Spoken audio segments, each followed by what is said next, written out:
glass shattered against the marble floor of the executive boardroom, shards scattering like the remnants of Samuel's carefully constructed world. "You're out of your goddamn mind if you think I'll approve this," he snarled, his voice a venomous whip cracking through the tense air, aimed at the man across the polished oak table whose eyes burned with a fire that Samuel wouldn't extinguish. In that frozen instant, as the man's clenched fist trembled on the denial letter, Samuel felt the first crack in his armor.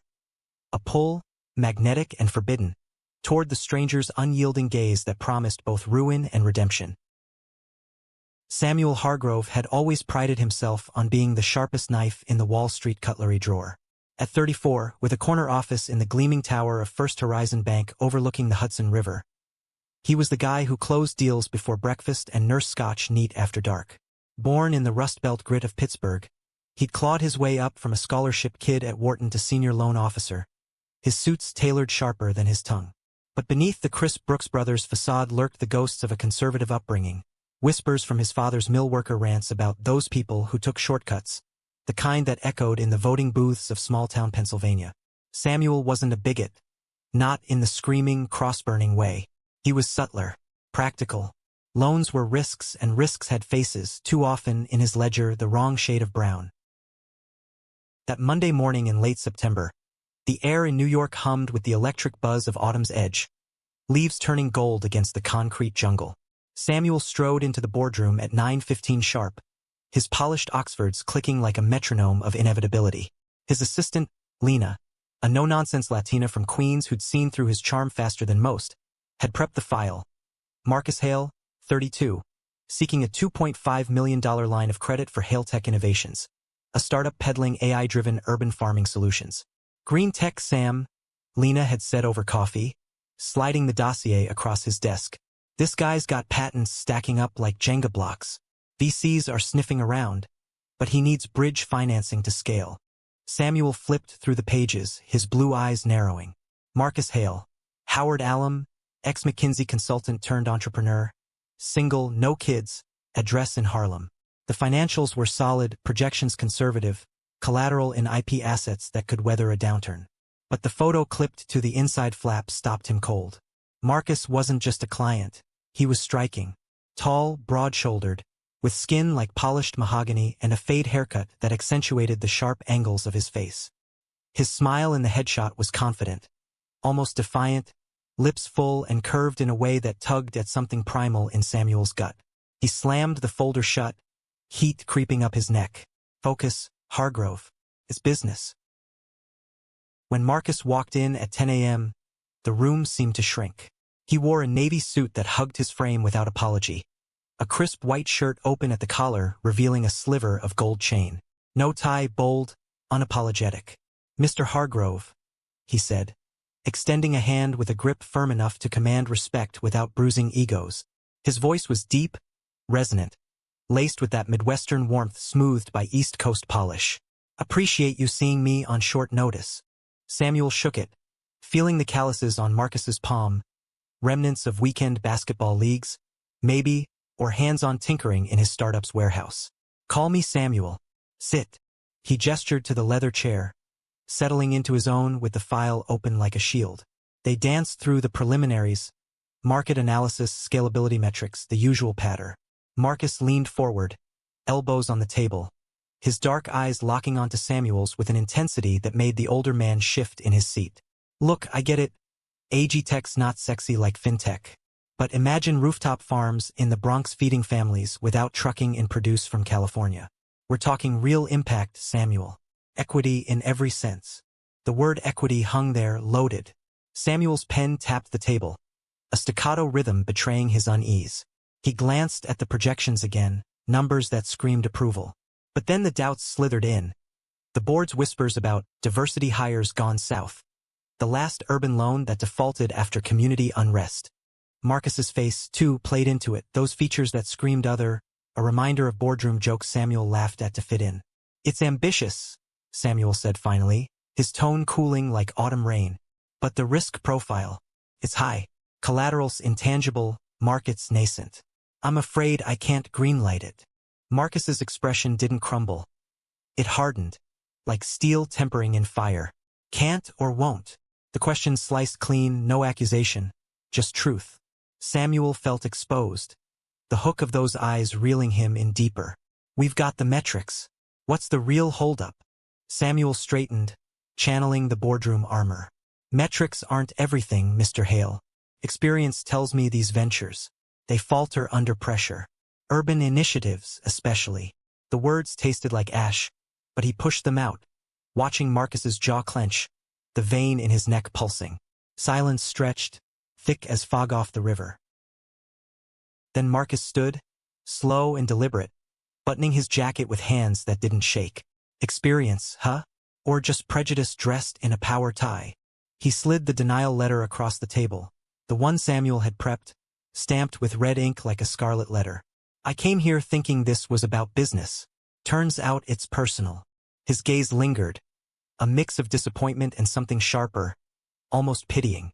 Watch yourself, Samuel. The world's changing faster than your spreadsheets. The door clicked shut behind him, and Samuel exhaled, the room suddenly too large, too empty. He poured a finger of bourbon from the decanter. Early for a Monday, but fuck it, and stared at the shattered glass from last night's anonymous hookup, a reminder of his own fractured nights. 34 and still chasing shadows in dark bars, never letting anyone close enough to see the cracks. Marcus's words echoed, personal. Was it? Or was it just the fear gnawing at him? The one that whispered he wasn't ready for a man like that. Not in his bed, not in his life, not in his bank. The weeks blurred into a haze of mergers and martinis, but Marcus Hale lingered like a bruise Samuel couldn't stop pressing. Board meetings dragged, filled with the usual parade of white-collar drones pontificating on risk-adjusted returns. But Samuel's mind wandered to that boardroom stare down, the way Marcus's cologne, a subtle cedar and spice, had cut through the recycled air. He buried it under work, approving loans for faceless tech bros in Silicon Alley, schmoozing at galas where champagne flutes clinked like hollow promises. Nights, though, in his sleek Tribeca loft with its floor-to-ceiling windows framing the glittering skyline, loneliness crept in like the winter chill seeping through the glass. Samuel's phone buzzed one crisp October evening as he nursed a glass of Cabernet on his leather sectional, the city lights twinkling like distant regrets. Lena's name flashed. Boss, you sitting down? Corporate just dropped the bomb. First Horizons getting acquired. Effective November 1st. New ownership's keeping the brand, but the C-suite's getting a shake-up. Samuel's grip tightened on the stem. Acquisitions were his bread and butter, but being on the menu, that stung. Who? Some hedge fund vulture. Worse, a consortium led by Haletech Ventures. Word is, the founders taking the reins as interim CEO. The wine soured in his mouth. Haletech. Marcus. Couldn't be. But Lena's pause said it all. Samuel, your new boss? Marcus Hale. The glass slipped, shattering on the hardwood. Echoes of that boardroom morning. Samuel's heart hammered, a frantic drumbeat against his ribs. Marcus Hale, the man he'd dismissed with a stroke of his pen, now held the keys to his kingdom. Revenge? Or something more calculated? He paced the loft, the cool air raising goosebumps on his arms, replaying every word, every glance. That denial letter, had it been the spark that lit this fire? Guilt twisted like a knife, mingling with an unwelcome thrill. Marcus in power suits at the head of the table, commanding room Samuel once owned. The image stirred something low and heated, a forbidden curiosity he'd tamped down since their meeting. By dawn, resolve hardened. He'd face it head-on, apologize if needed, leverage his track record to carve out a truce. But as he showered, steam fogging the mirror, doubts surfaced. What if Marcus used this to bury him? Expose the bias, the board's complicity? Samuel toweled off, staring at his reflection. Lean build from weekend runs in Central Park, faint laugh lines around eyes that had seen too many deals close and too few hearts open. Gay in a world of straight allies and closeted execs, he'd mastered the art of invisibility. Flings in hotel bars, no strings, no scenes. Marcus, though, he radiated authenticity, the kind that scared Samuel shitless. The all-hands meeting was scheduled for 2 p.m. in the auditorium, a cavernous space with tiered seating and a stage that swallowed egos whole. Samuel arrived early, claiming a back row seat, his navy pinstripe armor against the unknown. Whispers rippled through the crowd, Heard the new guy's a disruptor. Black-owned? This place is going woke overnight. Samuel's jaw tightened. He'd heard the slurs before, muttered in after-hours smokes. Lena slid in beside him, her perfume a comforting vanilla. You good? Fine, he lied, as the lights dimmed and the curtain rose. Marcus Hale stepped out, not in a suit but a tailored charcoal blazer over a black turtleneck. Steve Jobs meets Harlem swagger. The room hushed, a collective intake of breath. He was taller than Samuel remembered, presence filling the space like thunder rolling in off the Atlantic. Good afternoon, First Horizon. Marcus began, his voice amplified but unchanged, that resonant timbre cutting through static. I'm Marcus Hale, and as of today, I'm your new CEO. We're not here to append what works, we're here to build on it. Equity isn't a buzzword. It's the foundation, and that starts with how we lend, who we lift up, and the biases we leave at the door. Applause erupted, tentative at first, then swelling. Samuel clapped mechanically, his palms slick. Marcus's eyes scanned the crowd, landing on him for a beat that stretched eternal, recognition flickering, unreadable. Was it triumph? Resentment? Or the same spark Samuel felt, that electric undercurrent? Post-meeting, the executive floor buzzed like a hive on steroids. Samuel's office door knocked at 4:45, and there he was. Marcus, folder in hand, expression neutral as a poker face. Samuel, got a minute? The door clicked shut, sealing them in the intimacy of four walls and unspoken history. Samuel gestured to the visitor chair, the same one Marcus had occupied weeks ago. Congratulations. Didn't see that coming. Marcus chuckled, low and wry, settling in with the grace of a panther.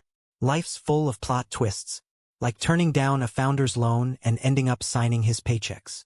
No venom, just fact, delivered with a tilt of his head that exposed the strong column of his throat.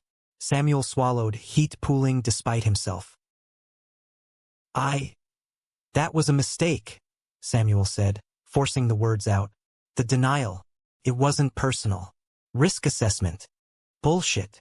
Marcus leaned forward, elbows on knees, closing the distance. It was textbook redlining, Sam. And yeah, it was personal for every entrepreneur like me who's heard no before hello, because of how they look. His eyes, deep brown and unflinching, pinned Samuel. But here's the thing. I don't hold grudges. I hold opportunities. Prove me wrong. Show me you can evolve. The air thickened, charged with challenge and something softer. Curiosity, perhaps. Samuel's pulse thrummed in his ears. How? Dinner. Tonight. Off the record. My treat, neutral ground. Marcus stood, slipping a card onto the desk. A simple black stock with his cell scrawled in Sharpie. Carmine's in the village. 8 p.m. Don't ghost me, Hargrove. That's worse than denial. He was gone before Samuel could protest, leaving the scent of cedar in his wake. The card burned in Samuel's palm, a dare wrapped in invitation. Dinner with the enemy, or the man who just upended his world. As the sun dipped below the skyline, painting the office in bruised purples, Samuel pocketed it. What the hell? In for a penny, in for a revolution. Carmine's was an old-school Italian joint tucked in Greenwich Village, the kind with checkered tablecloths and candles flickering in Chianti bottles. A throwback to when the neighborhood pulsed with artists and outcasts. Samuel arrived at 7:55, nerves jangling like loose change, opting for jeans and a cashmere sweater, casual armor. Marcus was already there, at a corner booth nursing a Peroni, his blazer slung over the chair, sleeves rolled up to reveal forearms corded with muscle. You showed, Marcus said, a grin breaking through as Samuel slid in opposite. Half expected you'd bail for a prior commitment. Wouldn't miss it. The waiter swung by, pasta specials, wine list, and Samuel ordered a Chianti, mirroring Marcus's easy vibe. Conversation flowed tentative at first. Marcus on his Howard days, the grind of consulting before ditching it for startups. Samuel sharing Pittsburgh winters and Wharton's cutthroat seminars. Laughter crept in, genuine. When Marcus recounted a botched pitch to a VC who mistook urban farming for hippie wheat farms. By the tiramisu, walls crumbled. Why me? Samuel asked, fork midway to mouth. After everything, you could have iced me out, reassigned me to some backwater branch. Marcus's gaze softened, the candlelight dancing in his eyes. Because I saw it, Sam. That flicker. You're not the villain in your own story. You're just stuck in the plot twist. He reached across, brushing Samuel's knuckles. A touch electric, lingering. And honestly, you're cuter when you're flustered. Heat flooded Samuel's cheeks. A blush he couldn't hide. The touch ignited memories of shadowed hookups. But this felt different. Seen, not stolen. Flustered? Me? Never. But his voice cracked, betraying him, and Marcus's laugh rumbled deep, pulling him under. They lingered till closing, the village streets alive with buskers and late-night strollers. At Samuel's building, Marcus paused on the stoop, hands in pockets. This doesn't fix the past, Sam, but it could rewrite the future. Then he leaned in, slow enough for escape, but Samuel didn't. Their lips met, soft at first, exploratory, then deepening with the hunger of deferred storms. Marcus's hand cupped his jaw, thumb tracing the stubble, and Samuel melted into it, tasting beer and promise.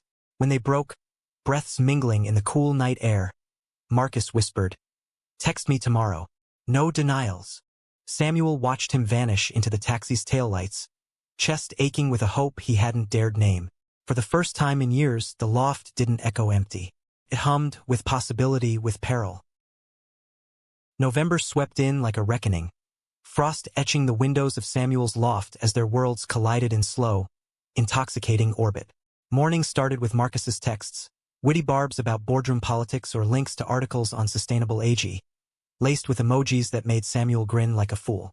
Afternoons bled into strategy sessions where Marcus's vision reshaped First Horizon. Diversity audits, community lending pilots, metrics that measured impact over income. Samuel dove in, his lone desk now a pipeline for underrepresented founders, each approval a quiet atonement. But the nights, the nights were where the real unraveling happened. Their first real date was a Thursday, post-merger chaos, at a speakeasy in the Bowery. Dim jazz, velvet booths, cocktails strong enough to loosen tongues. Marcus arrived in a leather jacket over a Henley, looking every inch the innovator with street cred, and Samuel, in slacks and a button-down, felt underdressed in his own skin. They talked for hours. Marcus opening up about his Chicago roots, a single mom raising him on food stamps and fierce love. Samuel confessing the ache of his closet, the ex who'd bailed when coming out meant losing family ties. "I built walls," Samuel admitted, swirling his old-fashioned, thick ones. You're like a goddamn wrecking ball." Marcus's hand found his under the table, fingers interlacing with a squeeze that grounded him. "Good, 'cause I'm not stopping till they're dust." The kiss that followed was hungrier, Marcus's free hand threading through Samuel's hair, tugging just enough to elicit a gasp. Back at the loft, clothes shed like inhibitions. Marcus's body a map of strength and scars, faint ones from playground brawls, a tattoo of intertwined roots on his ribs symbolizing family. Samuel traced them with lips and tongue, worshipful, as Marcus whispered praises in that deep timbre. "Beautiful, Sam. Let go." Sex with Marcus wasn't the frantic release of anonymous apps. It was communion. Bodies syncing like algorithms finding harmony, sweat slicked and breathless, Marcus's weight pinning Samuel to the sheets in a way that felt like safety, not surrender. Afterward, tangled in 600 thread count linens, Marcus's head on Samuel's chest, the city symphony outside faded to white noise. "This scares me," Samuel murmured, fingers carding through Marcus's fade. "You scare me. In the best way." Marcus lifted his head, eyes soft in the moonlight. "Ditto. But we're worth the risk." The idol cracked on a rainy Tuesday in mid-November. Samuel's calendar pinged. Lunch with Harlan Voss, the bank's old guard chairman, a silver-haired relic from the pre-merger era with a Rolodex of Republican donors and a whisper network that could bury careers. They met at the Palm, steakhouse haven for the power elite, red leather booths scarred from decades of backroom deals. Harlan ordered the porterhouse, rare and got straight to brass. "This hail fellow sharp, I'll give him that. But Sam, boy, watch your step. Words, he's got an agenda. Affirmative action on steroids. And you cozying up? Folks are talking." Samuel's fork paused mid-air, the ribeye suddenly leaden. "Talking how?" Harlan leaned in, voice oily. "You know how. Late nights, that loft of yours.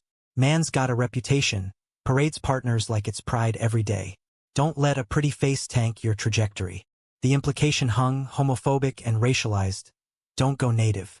Samuel's stomach churned, old defenses rising. Harlan was a dinosaur, but his clout lingered, whispers that could poison the well. That evening, Samuel arrived at Marcus's Harlem brownstone late, rain-soaked and sullen. The place was a revelation. Exposed brick, hydroponic herbs thriving under grow lights, jazz vinyl spinning on a turntable, John Coltrane's saxophone weaving melancholy. Marcus greeted him with a towel and a kiss, but Samuel pulled back, the day's poison seeping. Harlan Voss cornered me, says you're using this acquisition for payback. And us? Just optics. Marcus's face shuddered, hurt flashing before steel set in. Optics? Is that what you think? He poured bourbon. Top shelf, shared neat, and paced the living room, the rain pattering like accusations. Sam, I built Hailtech from my mom's kitchen table. The loan denial? It lit a fire, yeah. Pushed me to close that VC round faster. But you? This? He gestured between them, voice cracking. That's not strategy. That's me. Falling hard. Samuel deflated, shame hot in his throat. I know. It's just the noise. Harlan's got pull, and if he... Fuck Harlan, Marcus snapped, closing the distance, hands framing Samuel's face. And fuck the noise if it makes you doubt us. The kiss was fierce, reclaiming, but when they tumbled to the couch, it felt edged with urgency. A bandage over a wound still bleeding. The betrayal simmered beneath the surface, Harlan's words a serpent in Eden. Samuel threw himself into work, greenlighting a microloan program for Bronx startups, earning Marcus's proud glance across conference tables. But paranoia gnawed. Anonymous emails hinting at internal audits, board members side-eyeing their shared coffees. Then the hammer dropped. A leaked memo, Samuel's old denial letter to Marcus, redacted but damning, circulated via a ghost account. Headlines in the Post: Bank scandal. Execs racist reject Spurs hostile takeover? Chaos erupted. Reporters swarmed the lobby. Marcus fielded calls in war room mode, his calm fracturing under the glare. Samuel's office became a bunker, Lena barricading the door with stacks of files. This is sabotage, she hissed. Voss's fingerprints all over it. Guilt crushed Samuel like a vice. His past, exhumed, now tainting the man he loved. He confronted Harlan at a gala that night. Black tie affair at the Met, chandeliers dripping opulence over tuxedoed hypocrisy. Harlan smirked over caviar. Just protecting the institution, son. You mean protecting your wallet? Samuel shot back, voice low thunder. You outed us, Harlan. My relationship, the leak. It's on you. The older man's eyes gleamed, unrepentant. Relationship? With him? Wake up, Hargrove. You're playing with fire that'll burn your career to ash. Samuel walked away, heart pounding, the betrayal raw as fresh cuts. He found Marcus on the balcony, staring at the frieze of Phidias, cigarette unlit between his fingers. A rare vice, stress-fueled. I'm sorry, Samuel said, voice breaking. This is my fault. My baggage dragging you down. Marcus turned, exhaustion etching lines around his mouth. Not yours alone, but Sam. How do we fight shadows when they're inside us? He crushed the cigarette, pulling Samuel close, their foreheads touching amid the gala's murmur. I love you, but love's not enough if trust erodes. The words landed like blows, love confessed amid ruin. Samuel clung tighter, rain from an earlier shower mingling with unshed tears. Then let's rebuild. Together. But dawn brought the Real storm. Voss's faction calling an emergency board vote to oust Marcus, citing ethical lapses. Samuel's testimony was demanded, loyalty tested in the crucible of power. The boardroom felt like a coliseum, air thick with the scent of aged oak and ambition's sweat. December's chill pressed against the windows, the Manhattan skyline a gray smear under leaden skies. Samuel sat at the long table, flanked by Lena and a phalanx of Hailtech lawyers. His palms damp against the proposal he'd spent all night drafting. Across from him, Harlan Voss loomed, his delegation a cadre of silver-haired holdouts, faces carved from the granite of old money. At the head, Marcus presided, CEO in name, gladiator in spirit, his suit impeccable, but eyes shadowed from sleepless nights. Mr. Hargrove, the board chair intoned, a neutral arbiter with a Brooklyn accent. Your statement on the leaked memo and its implications for Mr. Hale's leadership. Samuel rose, throat dry as dust. Flashes assaulted him. That first denial, the boardroom glass shattering. Marcus's laugh in the loft, bodies entwined under starlit sheets. Harlan's smirk, the leak's venom. This was the climax, the high wire without